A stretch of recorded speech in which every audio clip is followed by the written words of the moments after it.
okunoonyereza kibeera kya nkizo nnyo nti okutiisibwatiisibwa okujjira ku ssimu oba obujulizi busigalako ku ssimu. So we tuba tubasabye essimu eyo tuba tumanyi nti tujja kujjako obujulizi obwo okusinziira ku bukugu bwe tuba tuyina. So mu kiseera kino tetusobola kweyongerayo mu sipiidi y'amaanyi kubanga Honorable Joel Ssennyonyi teyatuwadde ka audio ke yabadde ayogerako tusobole okuzuula amaloboozi agali emabega ate n'essimu ye nayo teyasobodde gireka. Nze Lubwama Abdul Nasir. Bwetweyongerayo Raila Odinga eyawanguliddwa awatono ennyo mu kalulu wa Pulezidenti Kenya akakagwa addukidde mu kkooti ng'awakanya obuwanguzi bwa William Ruto eyalangiriddwa ku bwa Pulezidenti.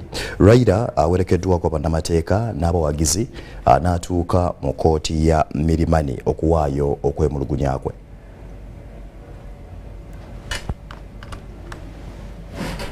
We successfully filed our presidential election petition.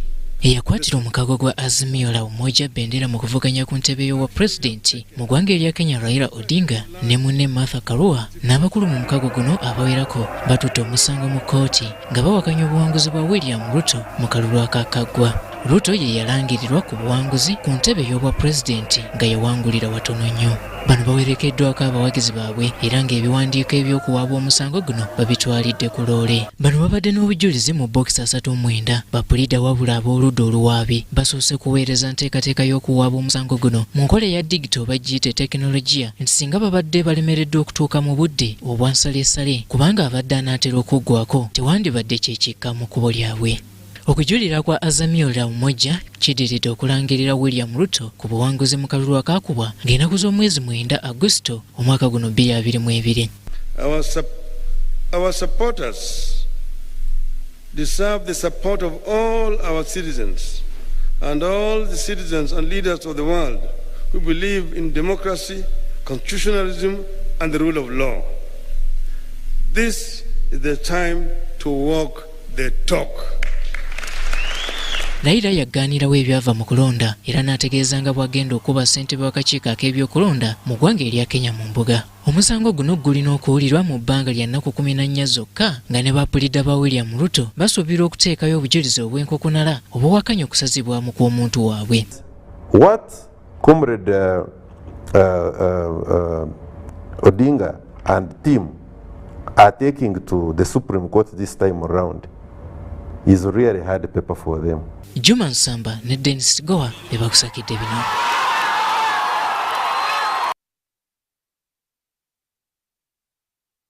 Ekyagenda maaso kakati abasuubuzi b'omu butale bw'omu bulo 13 bakakasiddwa okubanga bafiiridde mu kabenje emmotoka kwa babadde batambulira ekika kya Fuso namba UBA 67V bweremeredde omugoba waayo ne yeefuula. Bino byonna bibadde mu Kisenyi ku luguudo lwa Wera okudda Asamu ku disitulikiti ya Muria era abantu 5 basigadde n'obuvune obw'enjawulo. Ssentebe wa disitulikiti ya Muria Moses Emabu ategeezezza nti abasuubuzi bano babadde bava Mbale nga bagenda mu butale e Kaperebyong ne Kotido. Today my district Muria has woken on a sad note that the truck that was coming from Mbale involving vendors from Sironka and Mbale got into an accident along Moroto Amuria Road.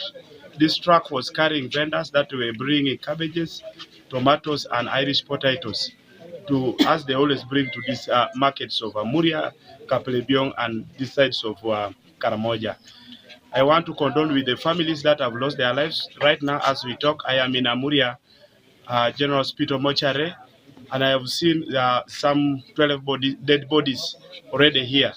I am told other people were rushed to Soroti. I am here to establish what has happened in Soroti also. I want to ask government to really become very serious on the issues of road networks of Amuria. The road that was the road that got involved in this accident is a small road that was opened recently by Honorable Minister Chweru. But unfortunately, this road is not able to carry that bigger traffic that other roads would carry. The main road that would carry that traffic is this main road that comes from Soroti direct to Amuria. Unfortunately, that road is in a very dire state. It is not motorable. You cannot use it. That's why the road users, especially now this truck that got involved in this accident, preferred to use this small road. And yet this road is very, very small. The trucks cannot bypass each other. And possibly that's why this car was involved in this kind of an accident. The driver overturned due to a bad patch of road in this one, which occasioned the loss of fellow riders at the scene. And the truck overturned, they impacted that at the scene. 6 were conveyed to Regional Hospital with varying degrees of injuries, and then 1 person died at the hospital upon referral. That brings the total number of 6 persons in this accident to 13.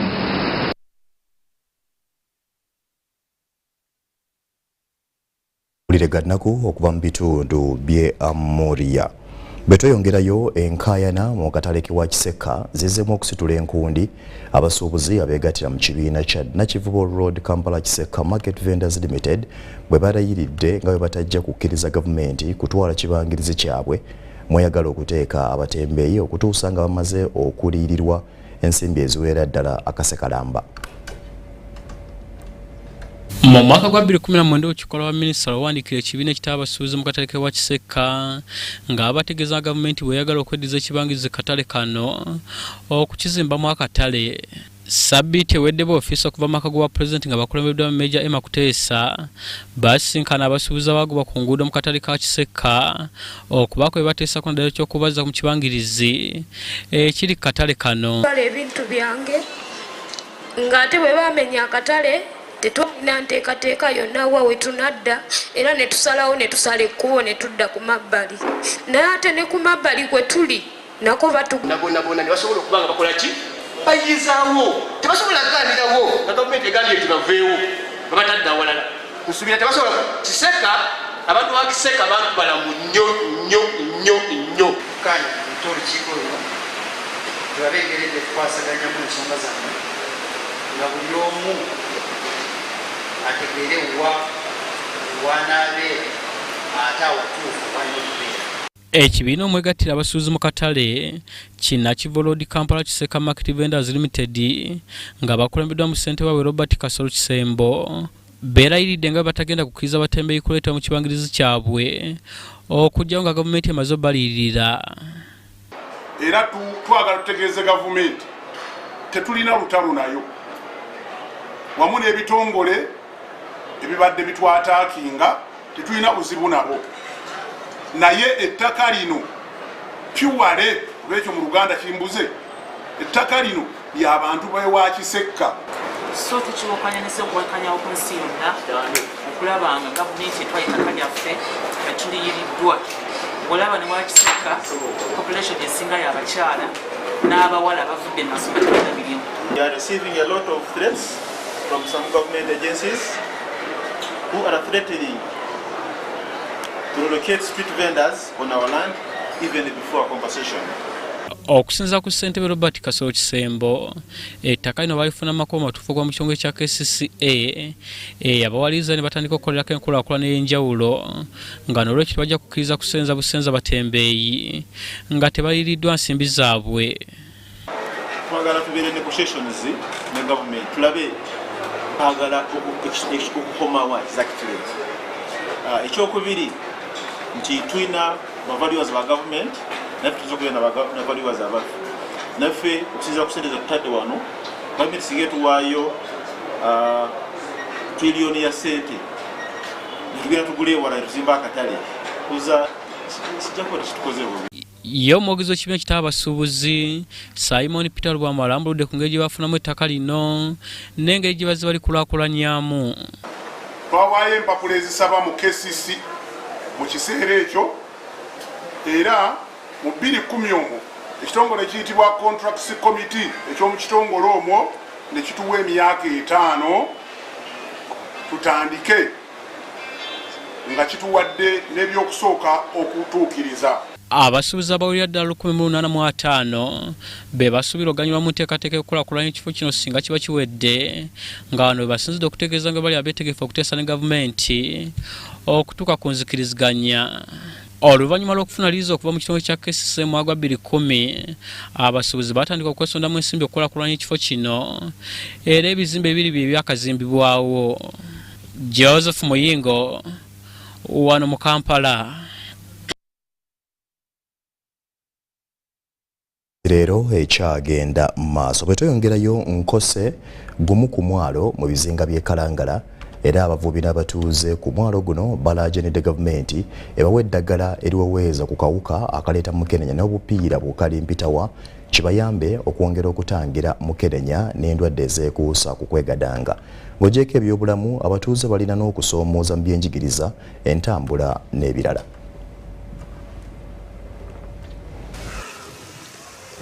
Omwalo gwa Nkose gwe gumu ku bizinga ebisembayo mu disitulikiti y'e Kalangala nga gukolerako abavubi abasukka mu 100 wabula ng'embeera gye bawangaaliramu tewoomya nnakabululu. Enkula y'omwalo yesooka okukumalamu amaanyi nga waakatuuka olw'okuba nti gufumbekeddeko njazi njereere ssaako obuyumba obuli mu mugotteko. Tusaba gavumenti etukwatireko mu kuzimba amayumba gano gali nnyo ekifuko. Omuliro gutukosa nnyo, ennyumba zonna eziriraanyewo bagutandisemu emu, ennyumba nga zonna eziri awo ziba zikwata omuliro ate nga tuli wala. Wano wenkitegeeredde nti n'abavubi abasinga obungi ebiseera byabwe eby'eddembe babimala mu kuwuuta omulangira Ssegaamwenge era ng'obasanga abatembye ku jjoba. Abantu baako banywa ebitamiiza bingi, buli omu bw'amala okutamiira n'akola ekitajja mu myaka gye.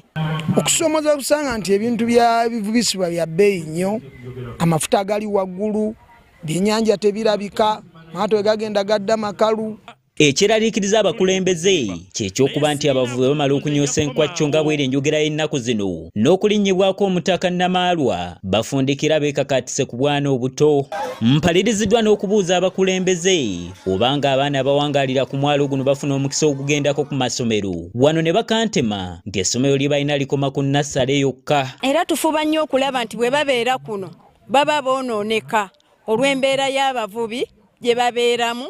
Kati omwana oyo n'omuziyiza aleme kufaanana nga ate bo bavubi ne tusaba n'omutwala ku lukalu. Ate bwe gutuuka ku byobulamu abeetaaga obujjanjabi obw'amangu ng'abakyala ab'embuto bafundikira bafiiridde mu lutalo lw'abakyala olw'obutaba na maato ga ambyulensi. Tuludde ng'obujjanjabi tetubufuna okuva mu Desemba ne gye buli eno. Ebyobulamu byaffe biri wansi nnyo, tetuyina senta yonna, omuntu bw'alwala bamutwala Ntebe, entambula, amafuta ga bbeeyi. Wano abalunnyanja bwe basinzidde ne bakubira gavumenti omulango ogutakungula okubadduukirira n'eddagala eriweweeza kawuka ka mukenenya ssaako n'obupiira bugali mpitawa. Akini nyambala kaveera ka 2 ka black kondomu tezikyawera wanale ogenda nononya kondomu nga teri ife bennyini tusonda 3,000 nituwa nannyini lyato ne bamwana amafuta ga gavumenti naye natujjako 3,000 navuga amafuta ga gavumenti nagenda ebubeke kutuleeta eddagala. Omukyala wa 55 Kashori yagambye nti oba oyina 55 jjangu tukimalirize wezigwako nga gamba nti kati kumene embeera ne 3,000 akuwa. Bano era beemulugunyiza ne ku ddagala lya gavumenti eriterekebwa so nga waliwo abeetaaga okulikozesa. Balikolera ffe lwaki tibalituwa ne lifundira mu sitowa. Bannayuganda batuwa eddagala tumire tuwangaale twagala kufa. Wabula omubaka w'ekitundu kino Kabuusu Moses abagumizza era n'akakasa nga bw'agenda okujjukiza gavumenti eyanguyeeko mu kubaweereza eddagala lino. Kumpi awo buli muntu gw'obadde olaba oba gw'osemberera atakweyabiza mu bantu abadde bantuukirira nga baganya njagala genda kunona ddagala, naye eddagala bw'aba talina ssente zigenda kunona ddagala ajja kumiisinga eddagala. CD4 count ziddeyo wansi ate bw'aliriddamu difu n'oddituukako bambi azibuwalizibwe. Waliwo enkola eya budroni ekozesebwa mu ggombolola y'ebufumira. Tusaba bapartners abo abaatuyamba eroolinge ono emaleyo amagombolola gonna. Kati kadroni kaleetenga eddagala kalireete wano. Wakiri VHT aliwo alimuwe. Ku bizibu ebirala ebisoomooza ekizinga kino, Kabuuso atubuulidde ku nteekateeka gye balina egendereddwamu okubimalirawo ddala ku kizinga. Nze Sula Kagugube, Wanenkose mu bizinga by'e Kalangala.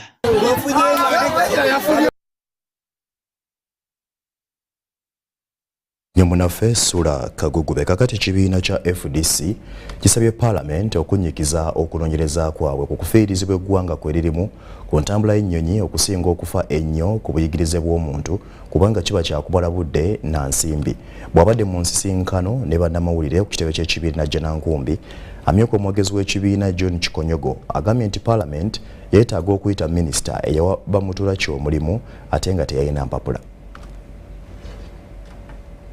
Munnamateeka Ojik Jude okuva mu akakiiko ka Parliament akavunaanyizibwa ku kulondera ebitongole bya gavumenti akakosase bwe kabadde kanoonyereza ku kampuni y'ennyonyi nga kagoberera alipoota ya ssaababalirizi wa gavumenti ey'omwaka gw'ebyensimbi 2021 bafuna amawulire nti kampuni eno efiiriziddwa obuwumbi bwa kuno 498 okuva lwe yaddizibwa obujja mu mwaka gwa 2019.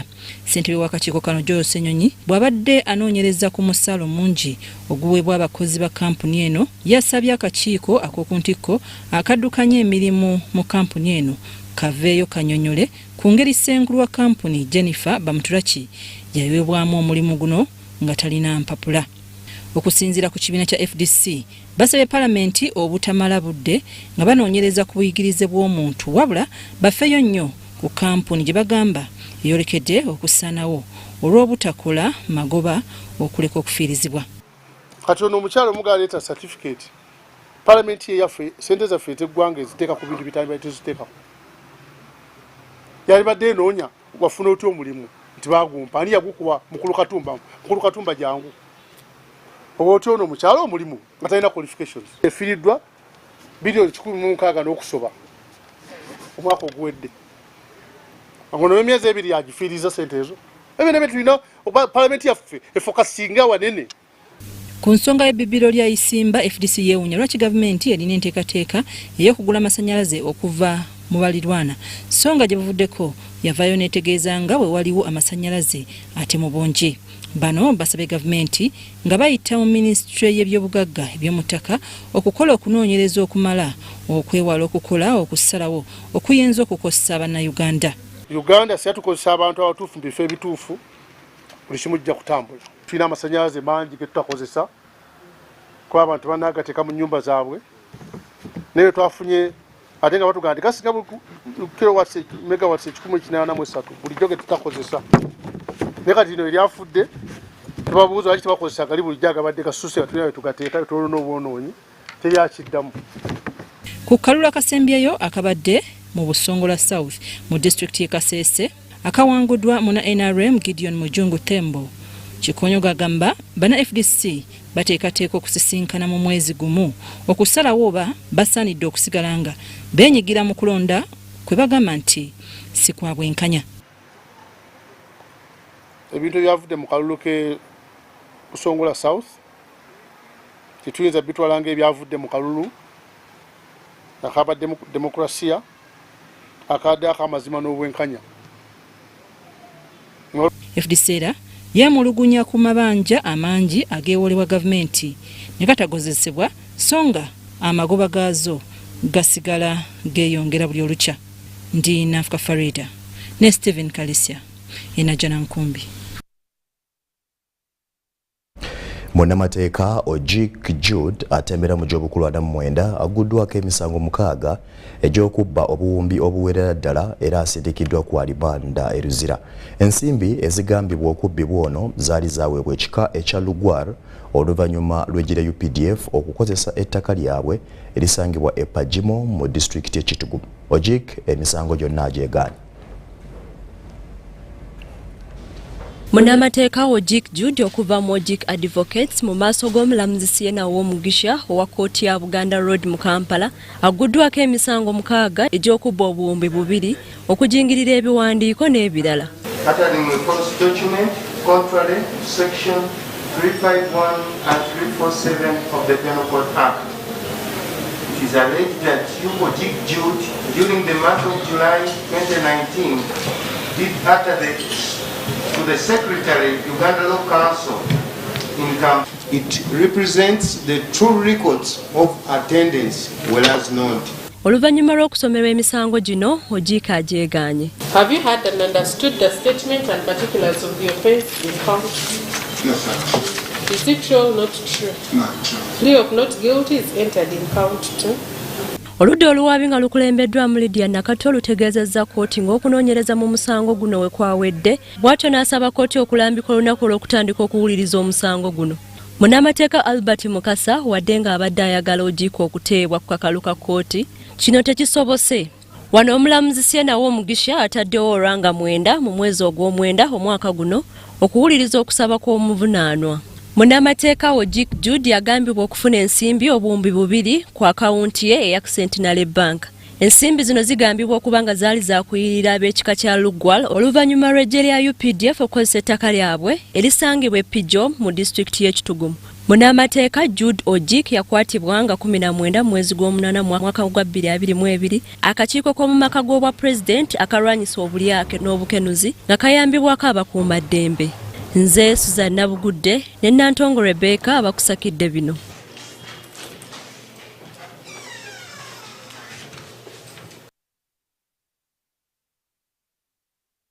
Kumulamuko katono nnyo nkomawo n'amala mangi tova ku UBC TV.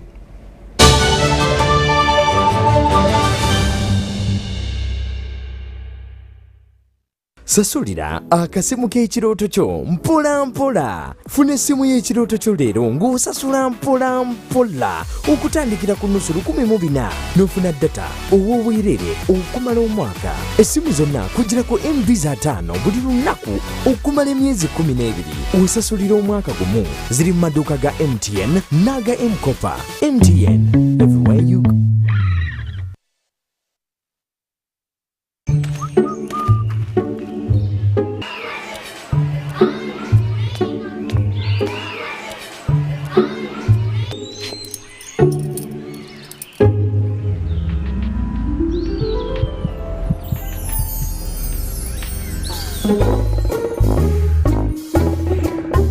Leaders who care create a good learning environment. Because a good school equals a better life. Raising voices. Enjoy more GBs for the same price on Airtel. Shareable using 2 Gabonais. We have increased GBs across all your favorite packs. Now, 4 GB is at 10,000 shillings and 10.5 GB at 22,500 shillings, all valid for a week. For the heavy data users, enjoy 24 GB at 50,000 shillings and 50 GB at 100,000 shillings, all valid for a month. Dial *175# or use the My Airtel app to buy these and more affordable weekly and monthly data bundles on Airtel, the smartphone network. Forget last season. Forget the oohs and the ahs. Forget every moment that stole the show, because the real show is here on GoTV. It's the new season. It's action-packed and it's going to be non-stop football. With over 1,000 games from more than 7 leagues and cup competitions plus a World Cup. Make sure you get the best seat in the house this new football season. Get a GoCoder with 1 month of GoTV value for only 25,000 Uganda shillings and enjoy non-stop football. GoTV Uganda. Love it.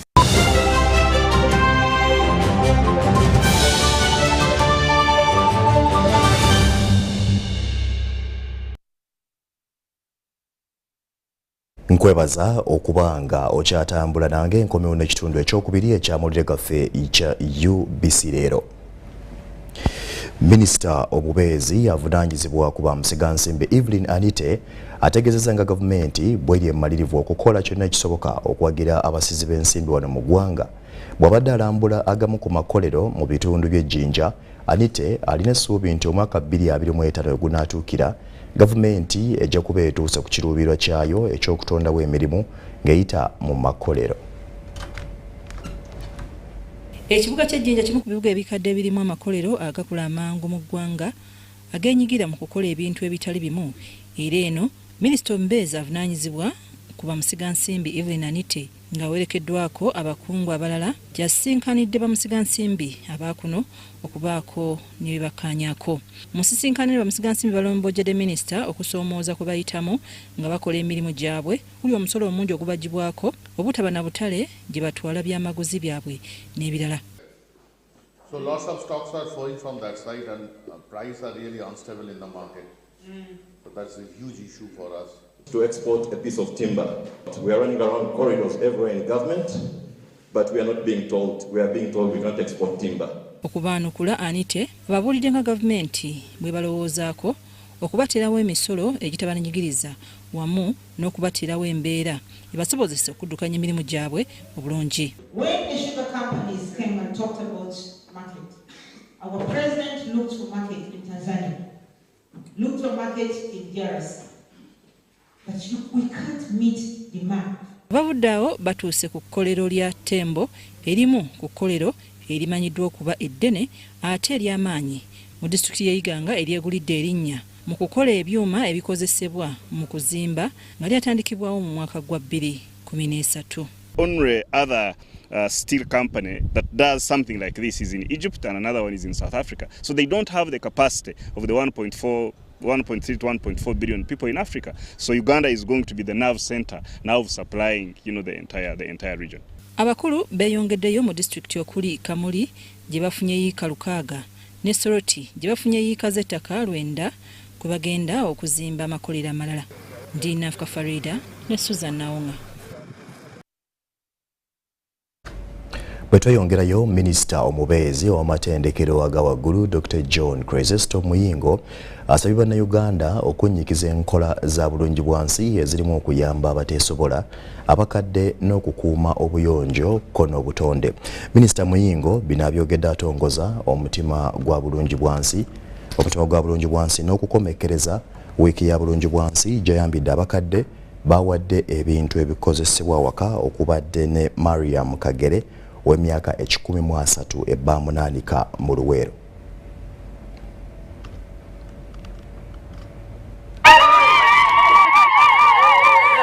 Libadde ssanyu n'okujaganya Minisita w'amatendekero agawaggulu Dr. John Krezesto Muyingo bw'atongozza omutima gwa bulungibwansi n'okukomekkereza wiiki ya bulungibwansi mu ggombolola ey'ebbamunaanika mu Luweero. Mu kutongoza n'okuggalawo wiiki ya bulungibwansi okusinga yeetabiddwamu abayizi abali mu nteekateeka y'Abbamunaanika Constituency Education Fund mubaddemu n'okuyonja okuyamba abateesobola n'abakadde okukuuma obutonde bw'ensi wamu n'ebirala.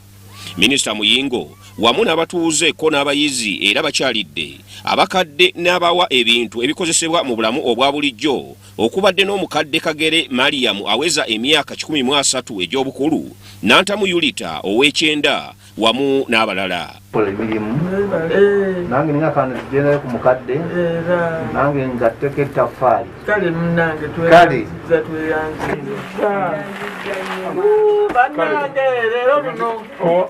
yanzege tata dokita Muyingo webale kupakasa mukulu. Mu wiiki eya bulungibwansi eyatandika nga 15 omwezi guno okutuuka nga 2 abayizi abali mu nteekateeka y'Abbamunaanika Constituency Education Fund bayambye abakadde n'okubalimira lumonde wamu n'okubalimira emmere. Bw'atyo Minisita Muyingo asabye Bannayuganda okunnyikiza enkola eya bulungibwansi naawe ekyokulabirako eky'eggwanga lya South Korea mu myaka egy'ensanvu baali baavu naye olwaleero lyerimu ku mawanga 10 agasinga obugagga olw'enkola za bulungibwansi. Okwafuula ensi Buganda amata azungu bajja kuno ne batwewuunya nnyo ng'ekyo tukolamu ebintu byaffe batukulaakulanamu ebyatukulaakulanya yali mutima gwa bulungibwansi era nze ndowooza bwe tunaba abakulaakulana ffenna tulina okumatira okujjula omutima gwa bulungibwansi.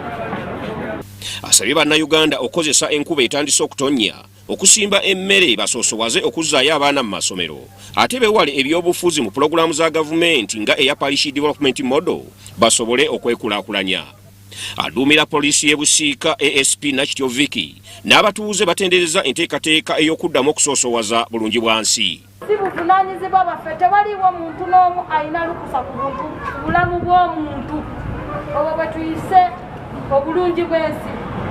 Tukwebaza enkola ya bulungibwansi eno gyewatongozza oba gyotongozza busaza ly'Abbamunaanika fuusi ne balanga obwetaavu bwe bwadde bwa mmere ne bamutegekerawo omusiri gwa lumonde guno sebo w'ekitiibwa tweyanziige. Ndi Saalongo Kasibante, eba munaanika mu district ye Luweero.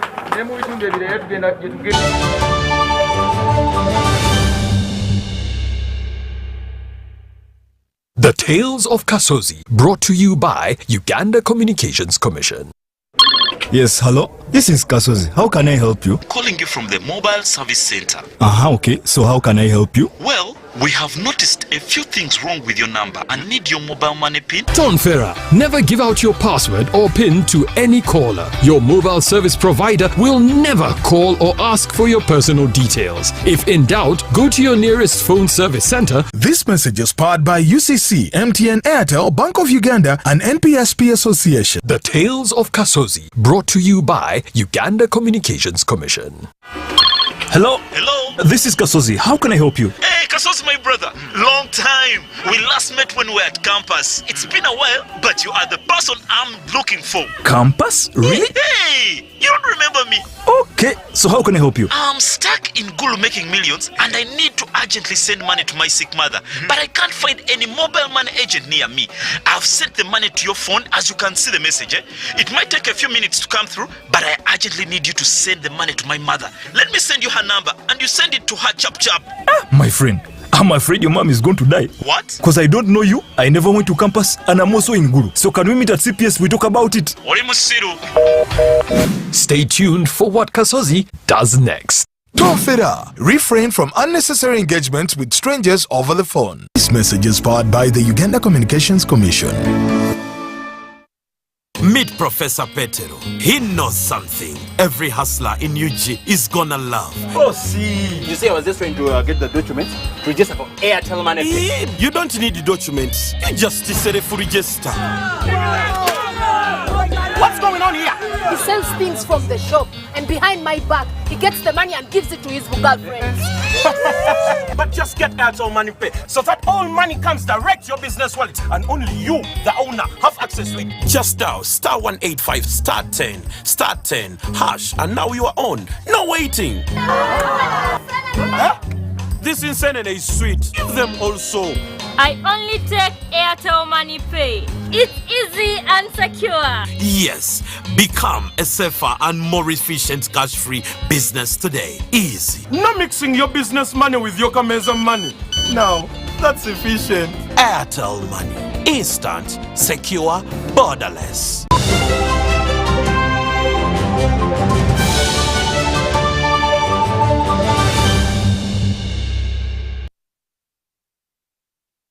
Bent basabye gavumenti okuwagiranga ebyemizannyo saako n'okubisaamu ensimbi olwokyongere okutumbula ebitone mu bavubuka.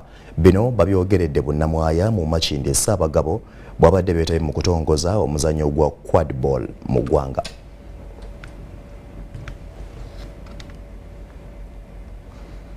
Quadball gusookera ddala ku lukalu lwa Africa gutongezeddwa ekitongole kya ESA Uganda ng'emikolo gibadde bunnamwaya mu municipality ya Makindye Ssaabagabo. Omuzannyo guno gwefaanyizaako emizannyo emirala wabula nga guguzanyibwa abalenzi n'abaana ab'obuwala omulundi gumu ekitali kya bulijjo. Guno gulina guzanyibwa abaana abawala n'abalenzi omulundi gumu ku kisaawe. Omuzannyo guno tegusobola kutandika okusinza ku mateeka gaago nga temuliimu baana bawala. Kitegeeza nti omwana omuwala ali eyo yenna alina okukozesa omuzannyo guno. N'ekyokulala ekitongole nga ESA Uganda kikola n'abantu ba wansi. Omuzannyo guno gwagiddwa abaka ba paalamenti ab'enjawulo abaddewo nga gutongozebwa. Era mmanyi kigenda kuyambako okuteekawo emirimu oba no source of income abaana okufuna kasente. N'olwekyo ndi musanyufu nnyo. Uganda bajja kwongera okutegera tebagwagale. Emizannyo gyonna buli muntu asobola kuzannya netball oba okubaka oba okusamba oba ebikonde oba kudduka kati wabeerawo emizannyo egy'enjawulo gituyambako. Ekirungi muzannyo gwa quadball teguli nti bawala bokka abalenzi bokka. Tiimu ezeetayo mu mpaka zino ziwangudde ebirayi eby'enjawulo omubadde embuzi ebikopo n'ebintu ebirala era abategesi batubuulidde ekigendererwa kyazo. Kulaba nti bw'ajja okuzannya omuzannyo guno tagenda bugenzi nti yazannye wabula alina n'ebintu ebirala byakola ki. Joseph Muyingo wano mu Kampala.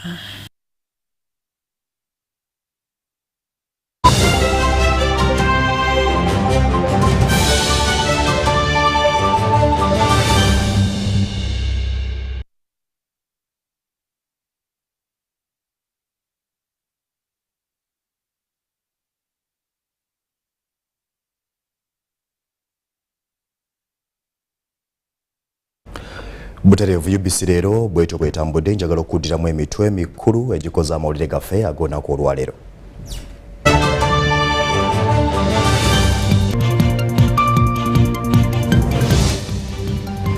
Poliisi ekutte bannalwamwengo ogugambibwa okutta abantu mu Arua. Akabenje katuze abasuubuzi 13 mu disitulikiti ya Muria. Omusango gwa Raila Odinga okuwakanya obuwanguzi bwa Ruto gutuuse mu kkooti.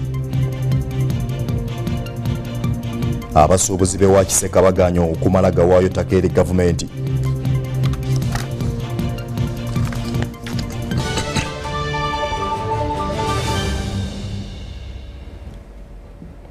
Butereevu webale nnyo okuba ng'otambudde nange UBC leero bwetyo bwetambudde gwagasubiddwa agenda ku mutimbagano gwa YouTube teekamu UBC TV #UBC leero amawulire gano ojja kubanga ogasangayo nze Jethro Kasaigi nkoze ne Yusuf Senyomo ku ludda olw'obubonero nkulekera Michael Lubega atubuulire embeera y'obudde ku butya bwesuubira okutambula olunaku olw'enkya. Michael. Niriza nnyo mu kaseera kano we tukutuusizaako embeera y'obudde. Omwanjuzi nze Lubega Michael. Enkuba ey'olumaggamagga yatonye mu bitundu by'eggwanga ebitali bimu. Era bwe tunulira ku bifaananyi ebyo ebikubiddwa ku ssemazinga wa Africa, bitulaga empewo okuva mu gabira ag'ekkongo nga zoolekera eggwanga lyaffe, okukosa n'empewo okuva ku guyanja ogw'ebuyindi nga zoolekera eggwanga lyaffe ekyaleseewo enkuba okutonya wano na wali mu bitundu by'eggwanga ebitali bimu. Mu biseera eby'okumakya mu Kampala ne Masaka tusuubirayo oluwandaggirize, so nga ate mu buvanjuba bw'eggwanga lyaffe tusuubira akasana okwaka. Mu bugwanjuba nayo tusuubira omusana okwaka, olwo mu bukiikakkono bw'eggwanga lyaffe tusuubirayo omusana okwaka mu bitundu by'eggwanga ebisinga obungi. Mu biseera eby'olweggulo tusuubira amasekkati g'eggwanga lyaffe ebbugumu eryawaggulu okutuuka ku degrees 29 mu kitundu ekyo eky'Nakasongola. So nga ate mu buvanjuba Soroti tusuubirayo enkuba okutonnya nga n'ebbugumu eryawaggulu tulisuubira okutuuka ku degrees 29. Kyokka yo mu bugwanjuba bw'eggwanga lyaffe tusuubirayo enkuba okutonnya mu kitundu ekyo eky'Ekaseese nga n'awamu ejja kuba nga yeetobesemu okubwatuka okw'eggulu nga n'ebbugumu eryawaggulu lijja kutuuka ku degrees 30. Ate yo mu bukiikakkono bw'eggwanga lyaffe tusuubirayo enkuba okutonnya mu bitundu nga Gulu ne Lira, ebbugumu eryawaggulu tulisuubira okutuuka ku degrees 30 mu kitundu eky'Ekkotido awamu ne Moroto. Ebyo bye tukujjidde mu kitongole ky'eggwanga ekivunaanyizibwa ku mbeera y'obudde n'olunaku lw'enkya tulindire mu budde bwe bumu. Nze Lubega Michael.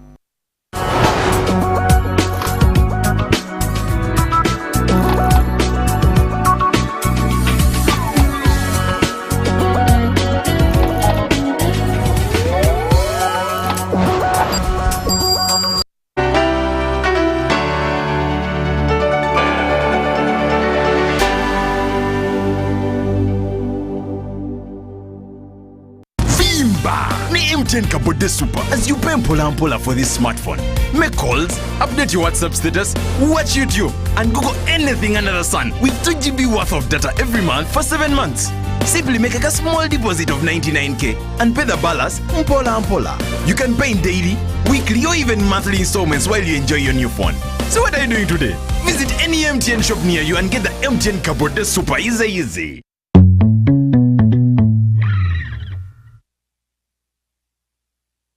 The Tales of Kasozi, brought to you by Uganda Communications Commission. Hello? Hello? This is Kasozi. How can I help you? Hey, Kasozi, my brother. Long time.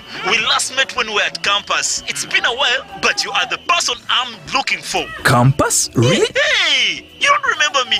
Okay, so how can I help you? I'm stuck in Gulu making millions and I need to urgently send money to my sick mother. But I can't find any mobile money agent near me. I've sent the money to your phone, as you can see the message. It might take a few minutes to come through, but I urgently need you to send the money to my mother. Let me send you her number and you send it to her chap. My friend, I'm afraid your mom is going to die. What? Because I don't know you, I never went to campus, and I'm also in Gulu. So can we meet at CPS? We talk about it. Stay tuned for what Kasozi does next. Tofera, refrain from unnecessary engagements with strangers over the phone. This message is powered by the Uganda Communications Commission. Our job express Yes, litema tambula kilometers izamu 2 TC 15 gears 5 USB charger and self starter. Yes, tulobuzito ba kilogramu 2 fuel gauge korea dala fuel tank jamu liters 13 oli customer angula chilabo liter ya engine oil liter ya mafuta element jacket reflector ne warranty ya mwaka mulamba posirani ya kulugodo ne pichipichi ya uju tukusindikira makanika na kuyambako service ya bwenero sangibe kamocha masoga kobel Deba TV Center kasese chirika park. National Council for Higher Education will hold the 4th Annual Higher Education Conference on the 14th and 15th September 2022. The conference theme is Enhancement of Teaching, Learning and Assessment with Ordeal in Higher Education. The guest of honor will be the First Lady and Minister of Education and Sports, Honorable Janet Kataha Museveni. The conference will be held physically at Hotel Africana for only invited guests and open to online participants via Zoom webinar that will be shared under the events section at www.unche.or.ug. The keynote speakers are Ezra Nazim, Senior Fellow of Higher Education Academy UK, Professor Henk Gerald Sola, a Dutch organizational theorist and Emeritus Professor of Business, Engineering and ICT at Groningen University, the Netherlands. The National Council for Higher Education is receiving papers from researchers and scholars for publication in the Uganda Higher Education Review, Journal of National Council for Higher Education. For more details, send inquiries to cmuhumuza@unche.or.ug, info@unche.or.ug, or call 0783 040024 or 0704 800926 plus 256 39 32 62 140/4.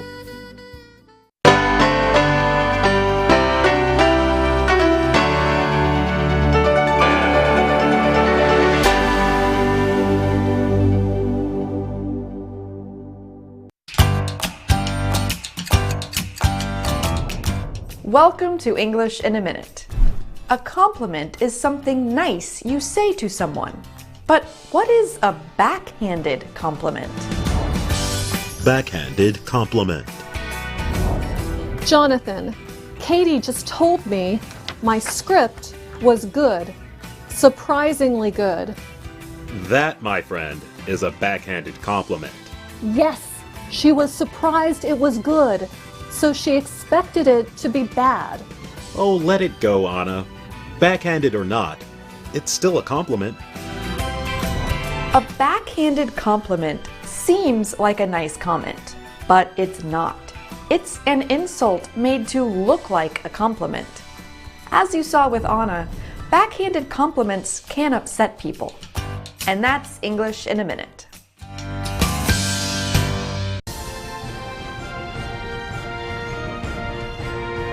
The mistake of rambling on and on about your personal issues to customers when you know very well that your job description does not include such, forgetting that you have been hired to provide services to a customer and not to read entertainment news to that customer.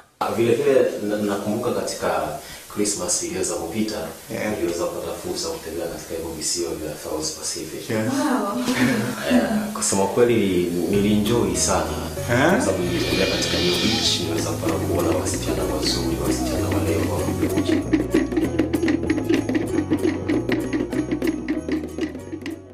The mistake could have been caused by a knowledge gap, where possibly Fred did not know the kind of conversation that would engage an international investor such as Alice.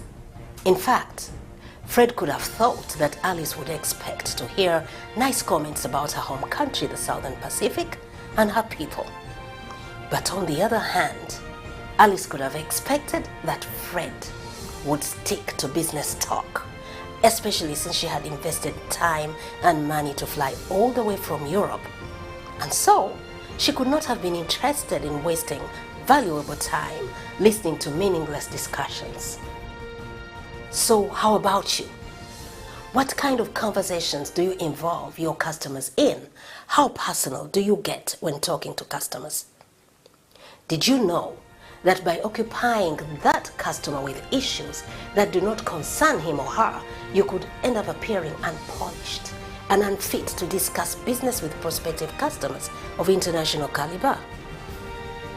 My advice here is, being partly at work and partly at home is one of the surest ways of being inefficient both at work and at home, since you can only think of one thing at a time. Therefore, do not mix work with holiday or your home affairs. When at work, be at work. When at home, be at home. And when on holiday, be on holiday.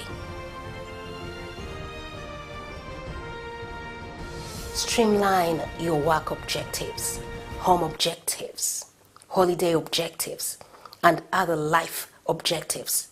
Then set out to achieve them by allocating appropriate time for each set of those objectives. This will enable you to be focused such that you maximize the benefits that accrue from using your time.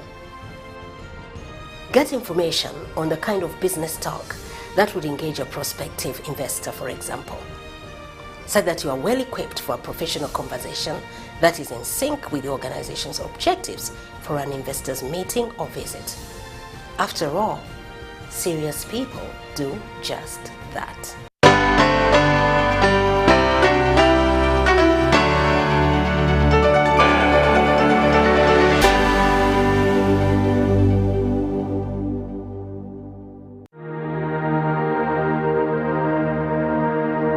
On the journey of AGOA, one of the things that first happened was to train over 2,000 girls. So there were many problems for investors at the time I joined Uganda Investment Authority. And our role was to identify them, go to government and say, you've got to change this. In 1986, we had about 2,000 kilometers of what you would have called paved road, but in very sorry state.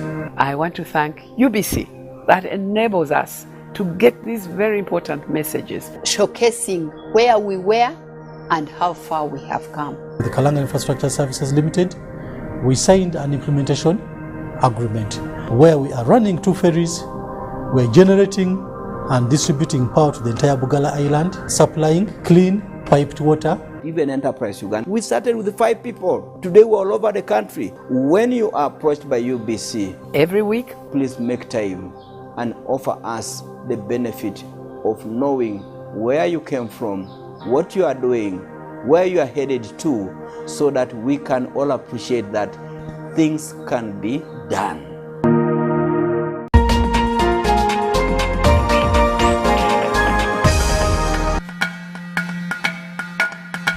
A nursery bed is the basis of vegetable production. So in a year we plant 3 times. Basically we begin in March to either July or June. We want to put our onions, cabbage and then tomatoes. You have to start with a good, well-made nursery bed, and of course not leaving out a quality seed. Currently, the level of hybrids is going up, unlike the OPVs, because the production of hybrids is higher.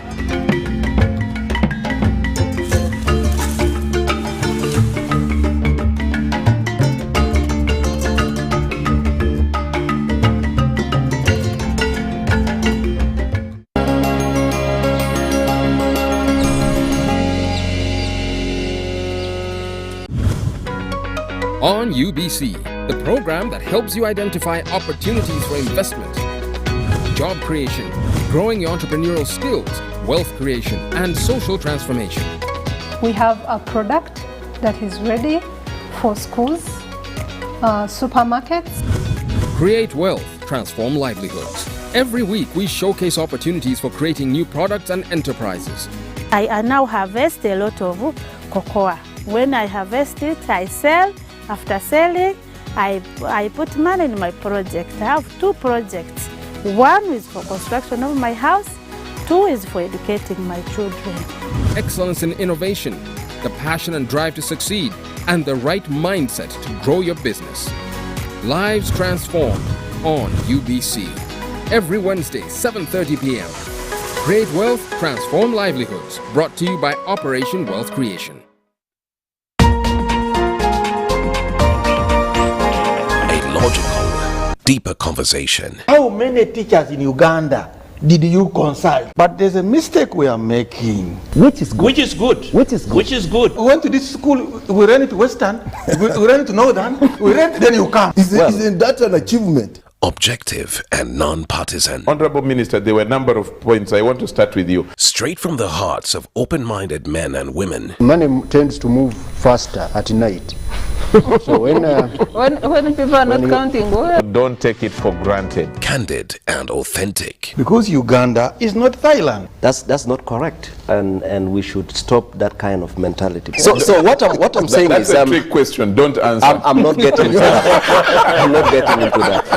Tell him you speak Luo. I think that's where we are beginning to have a problem. I think what is going to kill the parish model are all the misconceptions on how it's supposed to run. I know that the Prime Minister is listening. Behind the headlines. Charles, let us agree. We liberalized the economy. We are several nations put it together. Why don't you appreciate that? What if it fails? I'm happy and to he's a good lawyer because Amin is not in power. The parish development committee is functional. It is there.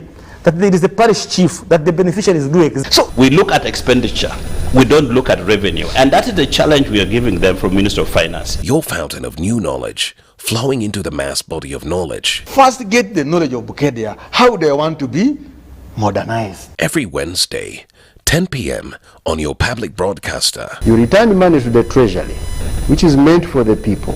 UBC, inspiring Uganda.